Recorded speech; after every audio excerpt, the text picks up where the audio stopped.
Salut, hola, hello, namasté, j'espère que ça roule. En ce joyeux matin de mardi. Donc, nous sommes sur un cours miracle, chapitre 2, qui se nomme la séparation et l'expiation. Et nous sommes à la fonction du faiseur de miracles, deuxième partie. Avant de se lancer dans la lecture, je nous invite à revenir à nous-mêmes dans un premier temps, ensuite faire ce texte commenté joyeusement, et ensuite ça sera fini et on pourra goûter les fruits de cette lecture dans notre expérience quotidienne. Donc, je nous invite à prendre une position digne dans laquelle on se sent bien.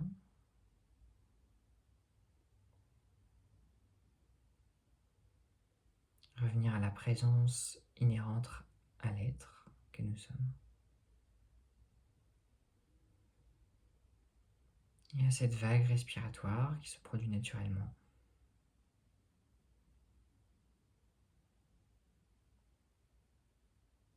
Sans qu'on ait rien à faire, rien à désirer, juste à observer ce mouvement de respiration naturelle.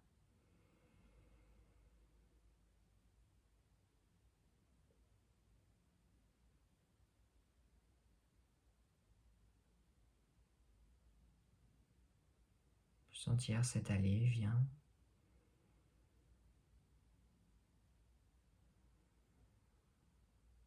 Ce mouvement de prendre, de redonner l'air. Sentir comme juste cet acte si simple et miraculeux. Il s'agit tout simplement d'un échange entre la partie la plus intime de mon corps, qui viendra charger le sang de ces molécules présentes dans l'oxygène, dans l'air, et à l'inverse de redonner cet air chargé d'autre chose à l'extérieur. Voyons comme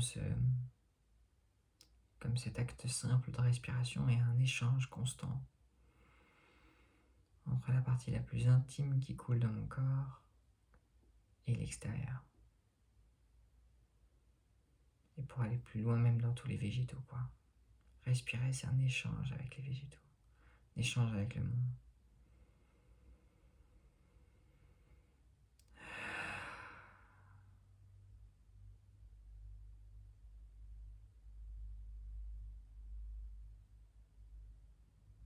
Voilà, on peut porter un peu attention à notre corps, observer s'il y a des tensions, s'il est détendu. Sans juger, juste apporter de la présence à l'endroit où il y en a besoin.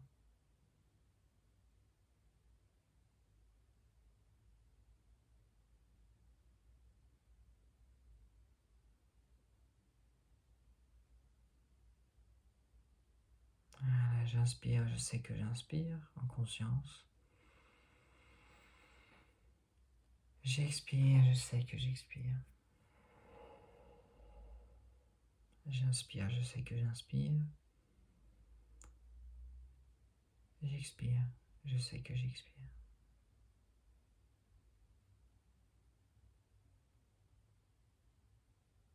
Puis je peux offrir à tout mon être, tout mon corps, à la présence de ce qui est maintenant, à ce flot de respiration sacré. Et puis je peux inspirer par mes narines toute la lumière du monde et la mettre dans mon cœur pour irradier à l'expire. Donc j'inspire la lumière du monde. J'expire, j'irradie, je partage cette lumière à l'extérieur de moi. J'inspire la lumière. J'expire, je l'offre, je la partage, je la rayonne. On peut faire ça encore 5-6 fois.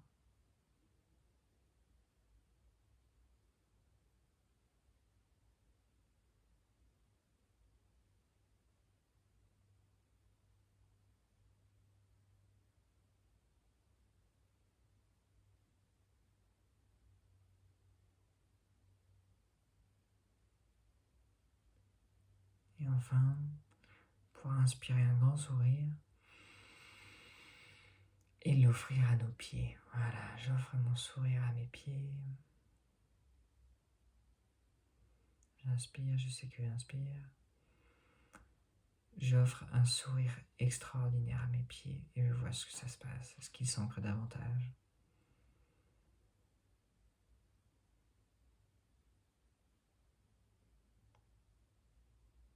Et tranquillement, en faisant ce qui est bon pour nous, je nous invite à revenir dans l'instant présent, dans la présence. Voilà.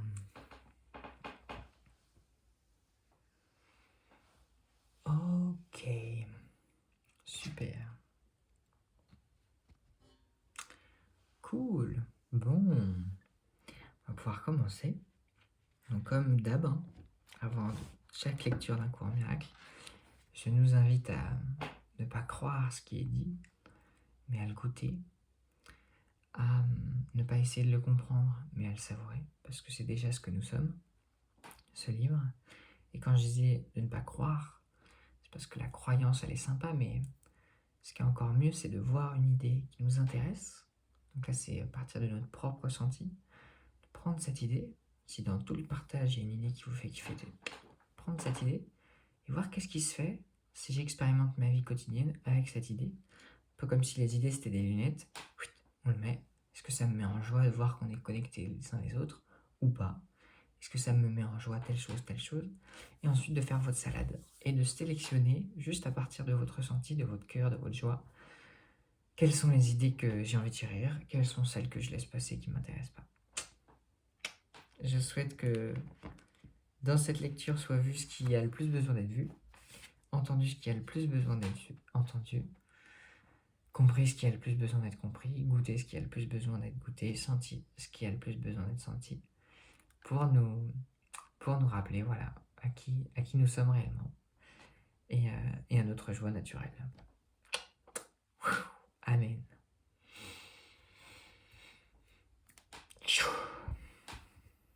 Donc on continue ce message extraordinaire. Numéro 5, la fonction du faiseur de miracles. Le guérisseur, qui se fie à sa propre capacité d'être prêt, met en péril sa compréhension. Tu es en parfaite sécurité aussi longtemps que tu ne te soucies pas du tout d'être prêt, mais continue d'avoir confiance en moi qui le suis. Autrement dit, c'est pas cette peur d'être prêt, pas prêt, de bien faire, mal faire, qui est important, sur lequel on s'appuie quand on choisit d'être des faiseurs de miracles, c'est bien effectivement cette confiance dans ce qui nous guide, dans la lumière qui brille en nous et qui, elle, est prête. Si ton inclination à faire des miracles ne fonctionne pas correctement, c'est toujours parce que la peur a fait intrusion dans ta justesse d'esprit et l'a tournée sans dessus-dessous. Autrement dit, si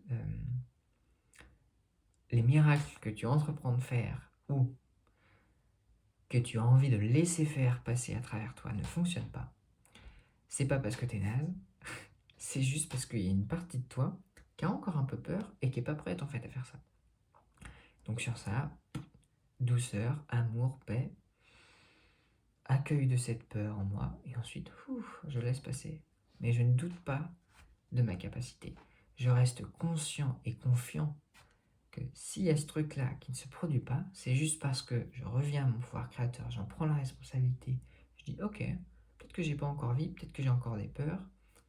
Ça ne met en aucun doute ma puissance. Toute forme de non-justesse d'esprit résulte de ton refus d'accepter l'expiation pour toi-même. Donc c'est ce qu'on a vu hier. Tous les endroits où on n'est pas centré à fond la caisse, c'est parce qu'on refuse d'être pleinement guéri nous-mêmes. Parce que si on l'acceptait, on le serait. Et donc, en découlerait un état d'esprit pleinement juste. Puisque c'est ça la pleine santé, comme on l'a vu depuis le début de cette leçon. Si tu l'acceptes, par contre, tu es en position de reconnaître que ceux qui ont besoin de guérison sont simplement ceux qui ne sont pas rendus compte que la justesse d'esprit est la guérison. Ceux qui ont apparemment besoin de guérison sont ceux qui ont juste besoin de se rappeler que c'est la justesse d'esprit qui est la guérison, et que la guérison se trouve nulle part autre que dans leur propre justesse d'esprit. La seule responsabilité du faiseur de miracles est d'accepter l'expiation pour lui-même. On avait conclu sur ça la phrase hier, et ce qui est absolument divin dans ça, c'est que ça retourne au cœur, à l'essence de toutes les sagesses, qui est de, voilà, si j'ai envie de sauver quelqu'un qui est en train de se noyer dans un océan de souffrance, je dois, moi, apprendre à devenir un nageur.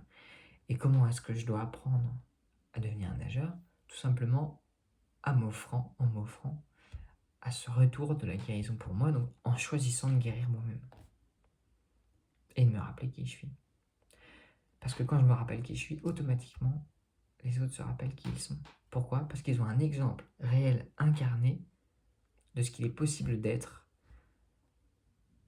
Et en réalité, si on va plus loin, comme on est tous extrêmement créateurs, c'est les autres qui nous invitent à être qui nous sommes, pour leur rappeler, parce qu'ils ont la bonne volonté de se rappeler qui ils sont. Cela signifie que tu reconnais que l'esprit est le seul niveau créateur et que ces erreurs sont guéries par l'expiation.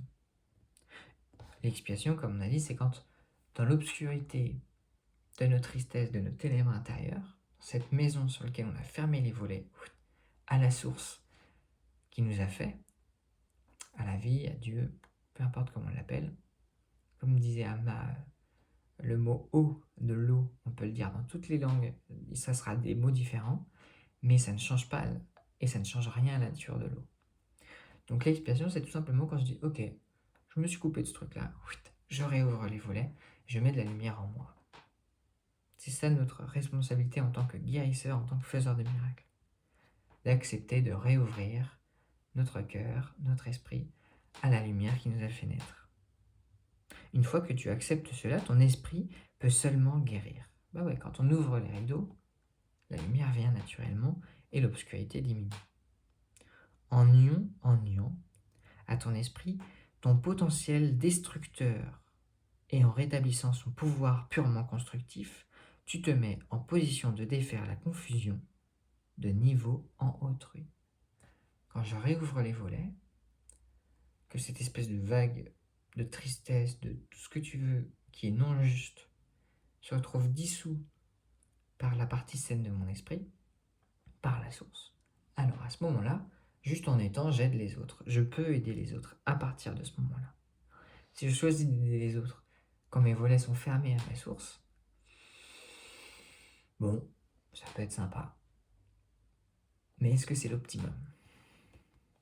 Alors, le message que tu leur envoies, c'est le fait véridique que leurs esprits sont pareillement constructifs et que leurs malcréations ne peuvent les blesser. Quand on s'enferme dans nos voiles d'obscurité, on peut se faire croire plein de trucs. Pourquoi? Parce que c'est à ce moment-là qu'on s'endort. Et qu'est-ce qui se passe quand on s'endort? On peut faire des cauchemars. Cauchemars qui, comme il y a, ne peuvent le blesser. Cauchemars qui n'existent pas réellement. Cauchemars qui sont juste des perceptions parce qu'on s'est coupé et qu'on est tombé dans le sommeil de l'oubli. Mais quand on se rappelle, quand on se réveille, quand on ouvre les rideaux, là, en fait, tout va bien dans cette chambre.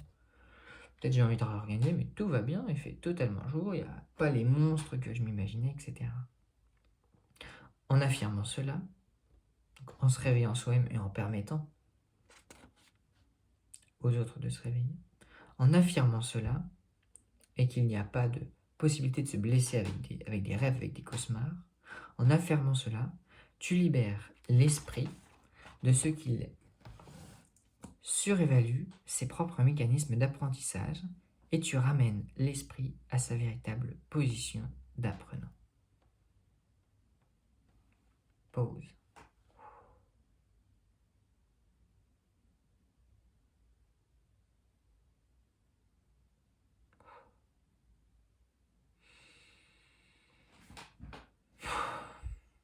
Il faut insister de nouveau sur le fait que le corps n'apprend pas plus qu'il ne crée. Et tant que, que le mécanisme d'apprentissage, en tant que mécanisme d'apprentissage, il suit simplement l'apprenant, mais s'il est doté faussement de sa propre initiative, il devient un sérieux obstacle à l'apprentissage même qui devrait faciliter. Seul l'esprit est capable d'illumination. Le pur esprit est déjà illuminé et le corps en soi est trop dense.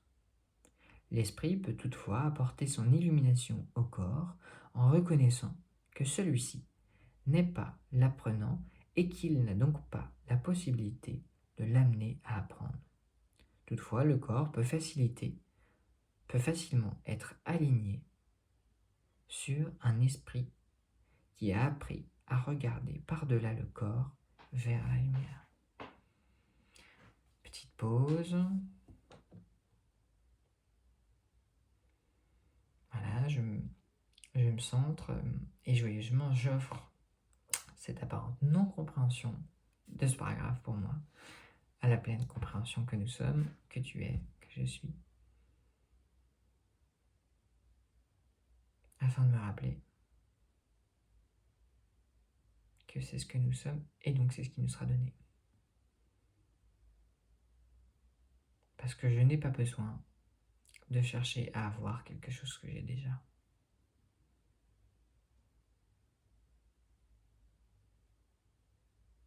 Merci. Merci.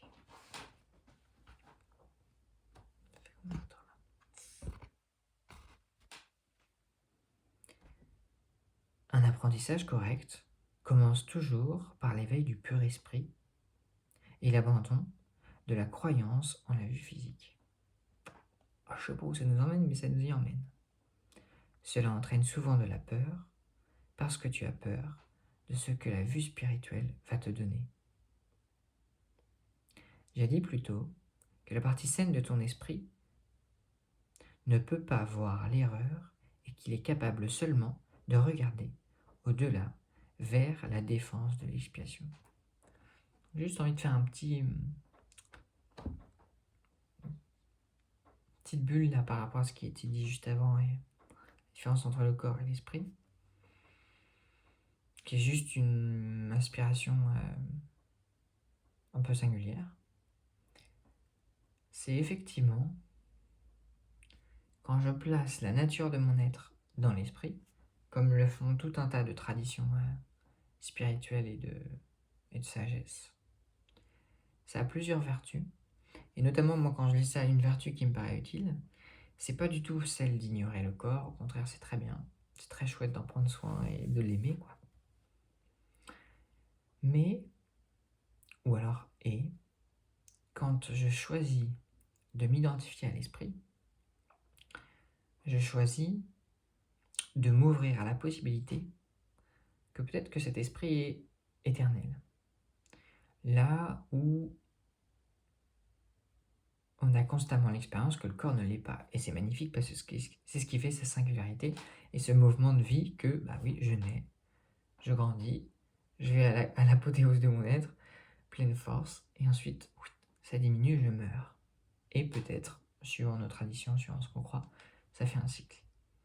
Mais dans ce cycle, qui conserve toujours sa nature éternelle, identique, lumineuse, comme on s'apprend à se rappeler, c'est l'esprit. Et du coup, si je mets mon assise dans l'esprit, dans ce qui est éternel, au-delà de la danse de la vie et de la mort du corps, de la naissance et de la putréfaction, alors si je me centre et que je place mon être dans mon esprit éternel, bah alors il n'y a plus de peur à avoir. Puisque quand je me fais attaquer, quand je vais avoir une maladie, si je meurs, des trucs comme ça, ok, c'est ok, super, j'accepte, j'accueille, je peux rien y faire de toute façon. Par contre, je peux choisir de ne pas avoir peur. Ou alors, pas de ne pas avoir peur, mais de comprendre le sens de la peur qui me dit est-ce que tu es sûr, là, que tu as envie de t'identifier à ça, que tu as envie de t'identifier à ton corps, alors qu'en fait il bouge tout le temps? Ou est-ce que tu as envie de t'identifier à l'esprit et d'être serein, quoi. Peu importe les mouvements du corps. Quand il est permis, à la partie saine de ton esprit, de poser son regard sur la profanation de l'autel, il regarde ainsi immédiatement vers l'expiation. Rien de ce qu'il perçoit ne peut induire la peur. Donc la partie saine de notre esprit, elle sait. Il n'a jamais peur. Tout ce qui résulte de la conscience spirituelle est simplement canalisé vers la correction. Le malaise n'est pas suscité que pour amener à la conscience le besoin de correction. Et c'est exactement ce que je disais, et ce que quelqu'un que j'aime beaucoup, qui s'appelle Jérémy, partage aussi, c'est que tous les affects qui apparemment semblent troublants, malaisants, même les maladies, ne sont que des pointeurs pour nous ramener à « Hey mon coco, là tu es en train de conserver, de nourrir une perception qui est incorrecte. » Et ça, c'est ce que va nous montrer les peurs, ce qui va nous montrer les souffrances quand on s'attache aux choses, la colère, toutes ces choses. Ça va seulement nous pointer sur quelque chose qui n'est pas correct, qu'on peut rétablir par notre perception ou en agissant correctement, quoi. Ce sont des indicateurs, en fait, merveilleux.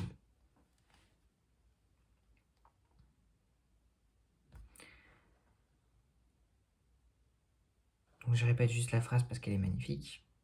On va se faire une petite pause peut-être sur ça. Le malaise n'est suscité que pour amener à la conscience le besoin de correction. Je vais mettre un petit peu de couleur parce que là c'est waouh.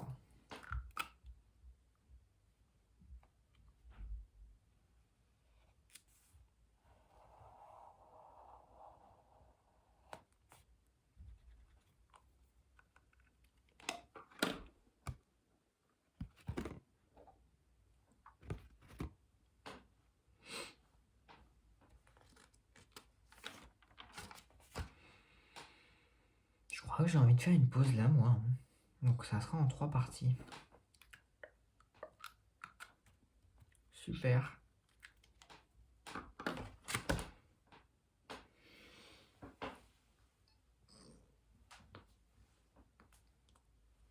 Ouah.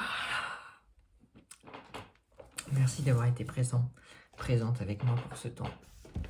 Ça a été un vrai régal, une grande joie de se rappeler ensemble à quelque chose d'aussi profond qui est le sens de la douleur, de la souffrance, de la peur, du malaise, comme effectivement étant un mécanisme joyeux et glorieux, j'ai envie de dire, de correction. Et je nous souhaite, tout au long de cette magnifique journée, d'observer les endroits où il y a de la douleur, où il y a du malaise, pour vraiment saisir ces opportunités de correction, de regard à l'intérieur, d'ouverture de notre cœur,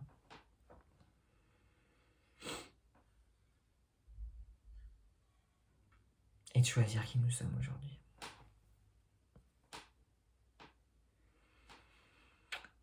Je vous souhaite une magnifique journée, prenez grand soin de vous, et à bientôt pour de nouvelles vidéos.